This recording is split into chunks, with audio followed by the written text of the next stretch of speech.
Friends finally I have come with a new video sample question paper. ठीक है, ये sample question paper है आपका objective type. As you know कि CBSE ने डिसाइड किया है कि आपका जो टर्म होगा that will be of objective question type. ठीक है, जो कि 40 मार्क्स का होगा, 90 मिनट्स का होगा, यानी कि 1.5 घंटे का पेपर होगा। ठीक है, और ये पूरा एमसीक्यू बेस्ड होगा। तो अभी हमें क्या देखना है, the paper is divided into 3 sections. First reading section जो कि 10 मार्क्स का होगा, writing and grammar which will be for 10 marks, literature text book which will be for 20 marks. ठीक है, इस तरह से आपका जो ये क्वेश्चन पेपर होगा ये 40 मार्क्स का होगा। और इंस्ट्रक्शंस क्या है देख लेते हैं हम।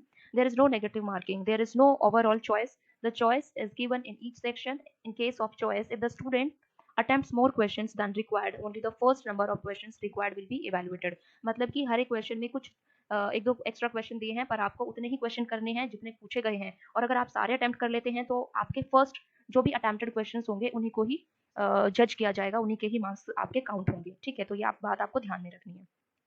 तो सबसे पहले हम देखते हैं सेक्शन ए, रीडिंग सेक्शन में कितने पैसेज हैं और कितने मार्क्स के हैं। तो ये जो रीडिंग सेक्शन है ये टोटल 10 मार्क्स का है। और इसका जो ये पैसेज होगा that will B factual passage, यानी कि फैक्ट्स बेस्ड पैसेज होगा। और इसमें कितने क्वेश्चन होंगे, on the basis of your understanding of the passage any 5। यहाँ पर आप देख सकते हैं कि यहाँ पर मैं इसको हाईलाइट कर देती हूँ कि आपको कितने क्वेश्चन करने हैं। any 5, here you will have to attempt only any 5 questions। ठीक है, from the 6 that follow, 6 questions होंगे जिसमें से आपको 5 ही अटेम्प्ट करने हैं। तो किस तरह के क्वेश्चन होंगे देखिए, अब मैं पेपर ये सॉल्व नहीं कर रही हूँ, मैं सिर्फ आपको पेपर का पैटर्न बता रही हूँ कि पेपर होगा किस तरह से। ऑब्जेक्टिव टाइप पेपर है तो वो किस तरह से होगा। यहाँ पर देख लेते हैं हम question number 1, which values are promoted by a joint family. आपने पहले पैसेज पढ़ लिया है, उसके बेस पे आप क्वेश्चन अटेम्प्ट कर सकते हैं। आपने क्वेश्चन पढ़ा, उसके बाद आप देखिए ऑप्शन ए सही है, बी सही है, या फिर सी या डी, लेकिन होगा इनमें से कोई एक ही ऑप्शन सही। ठीक है, आप दो दो ऑप्शन एक साथ मार्क नहीं कर सकते। ठीक है, तो ये बात आपको ध्यान रखनी है। कभी बच्चे सोचे कि ये भी लग रहा है हमें, ये लग रहा है, तो हम दोनों ही मार्क कर देते हैं, तो ऐसा नहीं होगा। So in this way question number 1, 2, 3, 4 and 5। तो ये हो गए 5, 6 क्वेश्चन हो गए, जिसमें से आपको कितने अटेम्प्ट करने हैं, आपको केवल 5 क्वेश्चन अटेम्प्ट करने हैं। और ये बात आपको ध्यान रखनी है कि आपको सिर्फ 5 क्वेश्चन अटेम्प्ट करने हैं। अगर आप एक्स्ट्रा करते हैं तो शुरू के शुरू के बिगनिंग के जो क्वेश्चन होंगे सिर्फ वही काउंट होंगे। ठीक है, अब देख लेते हैं यहाँ पर हम जो हमारा नेक्स्ट क्वेश्चन है। ठीक है, नेक्स्ट क्वेश्चन मतलब जो नेक्स्ट पार्ट है रीडिंग सेक्शन का जो नेक्स्ट पार्ट है, read the passage given below. ठीक है, ये है पैसेज नंबर 2। अब इसमें क्या है, ये भी एक पैसेज है but this is analytical passage. ठीक है, जिसमें कुछ बार ग्राफ वगैरह में फिगर्स वगैरह दी गई होंगी। ठीक है, तो इसके बेस पे आपको जो नीचे वाले इसके क्वेश्चंस दिए होंगे वो आपको अटेम्प्ट करने हैं, और ये भी कितने करने हैं, एनी 5। ठीक है, और कितने में से करने हैं आपको, आउट ऑफ 6। तो 6 क्वेश्चन में से आपको सिर्फ 5 क्वेश्चन करने हैं। तो मान लीजिए जैसे कि ये है क्वेश्चन नंबर 7। ठीक है, काउंट तो वो उसी तरह से होंगे जो नंबर सीरीज है।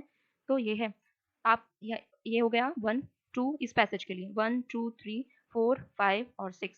तो इनमें से आपको कोई भी 5 क्वेश्चन करने हैं, एनी 5। ठीक है, क्वेश्चन 5 आपको अटेम्प्ट करने हैं।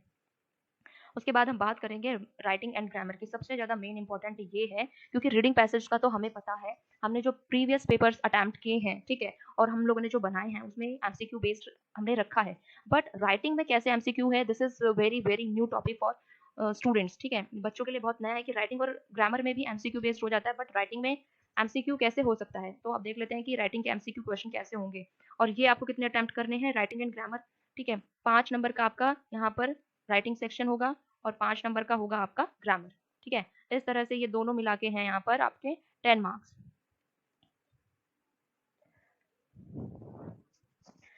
क्वेश्चन देख लेते हैं किस तरह के होंगे। Formal letters are usually written.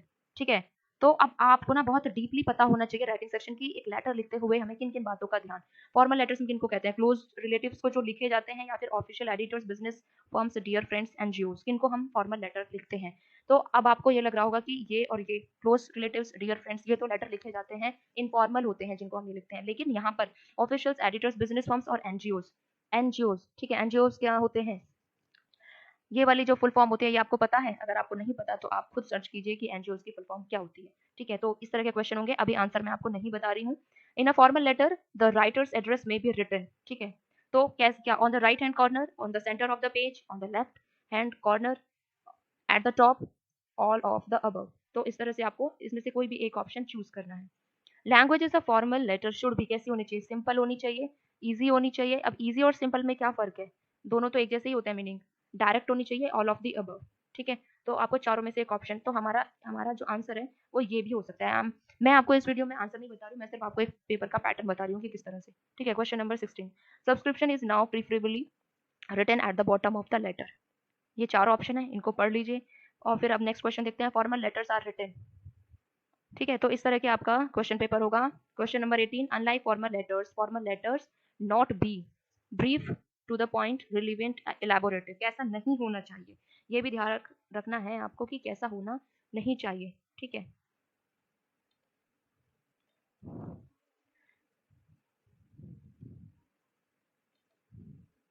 आगे हम देख लेते हैं ये क्या है। अब हमारे यहाँ से शुरू हो जाता है ग्रामर। ठीक है, choose the correct options to fill in the blanks to complete the following conversations. Conversation based है ये, एमसीक्यू। जैसे कि आपको पता ही है, मैं आप लोगों को डायरेक्ट इनडायरेक्ट पढ़ा चुकी हूँ, उसी बेस से है ये, उसी बेस से रिलेटेड है ये।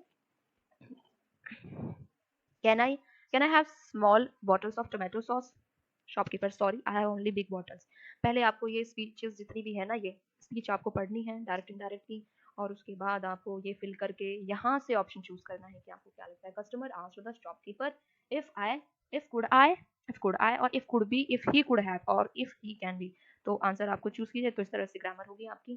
Fill in the blanks by choosing the correct options for any two of the three sentences given below. ठीक है, ये भी आपकी ग्रामर है। बात करते हैं लिटरेचर की, हमारा लिटरेचर किस तरह से होगा। लिटरेचर हम देख लेते हैं। Read the extracts given below and attempt any 12 questions. 12 किस तरह से 12 हैं देखते हैं। By answering the questions that follow. देखो मैं आपको इसमें बताऊं, इसमें कितने सारे एक्सट्रैक्ट्स दिए हुए हैं। एक तो ये है एक्सट्रैक्ट्स, उसके बाद हम आगे दिखाती हूँ मैं आपको ए, और उसके बाद here you can see B, यानी कि एक्सट्रैक्ट नंबर 2,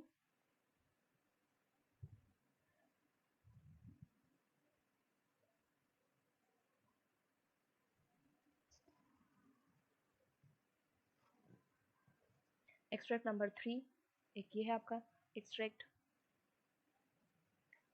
सी हो गया 3, और ये 4D, और ये 5 यानी कि ई। ठीक है, 5 एक्सट्रैक्ट हैं जिसमें से आपको कोई भी 4 अटेम्प्ट करने होंगे। ठीक है, और जैसे कि यहाँ मैं आपको वापस लेकर चलती हूँ लिटरेचर में, any 12 by answering the questions that follow. ठीक है, ये एक एक्सट्रैक्ट है जिसमें 3 क्वेश्चन है। आपको ये एक्सट्रैक्ट रीड करना है, उसके बाद जो क्वेश्चंस हैं ये आपको पढ़ने हैं, और इनमें से कोई भी एक एक आंसर आपको चूज करना है। उसके बाद अगेन आपको ये एक्सट्रैक्ट पढ़ना है, और उसके बाद फिर आपको इन तीनों के क्वेश्चंस चूज करने हैं। ठीक है, ए बी सी डी। और फिर देख लेते हैं what kind of girl is Maddy. तो फिर इस तरह से ये क्वेश्चन नंबर 29 है, और ये क्वेश्चन नंबर 30। और फिर हम नेक्स्ट ये एक्सट्रैक्ट, और इसके बेस पर ये 3 क्वेश्चंस हैं, तीनों करने जरूरी हैं। और उसके बाद क्वेश्चन नंबर 34, क्वेश्चन नंबर 35, 36, फिर ये लास्ट एक्सट्रैक्ट है, जो कि अगर हम काउंट करेंगे तो ये 5वां एक्सट्रैक्ट होगा। ठीक है, extract number 5।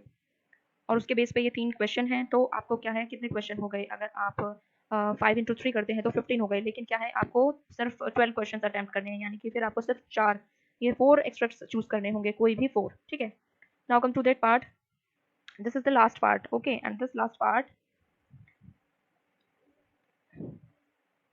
what you have to do in this, attempt any 8 questions from the 9 given below, that means 9 MCQ based questions are given, जो आपका जितना भी टर्म 1 का सिलेबस है उसी से रिलेटेड है। और ये क्वेश्चन है जिसमें से 9 है, और 9 में से आपको कितने करने हैं, सिर्फ आपको 8 क्वेश्चंस करने हैं। ये देखिए यहाँ पर 8 लिखा है, only 8 questions, 8 questions you will have to attempt। और क्वेश्चन किस टाइप के हो सकते हैं, which quality of Lancho is highlighted in the story A Letter to God, like dedication, diligence, faith, persistence. तो ये तो बहुत ही आसान है, इसका आंसर होगा फेथ। हालांकि मैं आपको सॉल्व नहीं कर रही हूँ, सिर्फ बता रही हूँ। तो इस तरह से होगा, तो ये मैं सोची ये सी है तो बाकी के क्वेश्चन भी इजी होंगे। ठीक है, तो इस तरह से ये आपका पेपर है, जो भी आपका पूरा सिलेबस है उसी में से ये एमसीक्यू बेस्ड क्वेश्चन आएंगे। और इस तरह से यहाँ पर ये आपके 48 क्वेश्चन हो गए। लेकिन क्योंकि चॉइस बीच बीच में दी हुई है, तो उसके अकॉर्डिंग आपके जो टोटल मार्क्स दिए जाएंगे वो किस में से होंगे, वो 40 में से होंगे। तो ये आपको ध्यान रखना है। ओके, आई होप कि ये वीडियो आपको हेल्प करेगी पेपर पैटर्न समझने में। क्लास 10th का ऑब्जेक्टिव पेपर बहुत ही ज़्यादा अलग है, अब से पहले आज तक कभी इस तरह का पेपर आया नहीं है। तो एक बार फिर आप वीडियो रिवाइंड करके देख लेना कि पेपर है किस तरह का। ठीक है, और ये होगा objective type of paper part 1 for term 1, जो कि आपका नवंबर या दिसंबर में कंडक्ट करवाया जाएगा बाय सीबीएसई। ठीक है, तो इस तरह से you will have to prepare your self.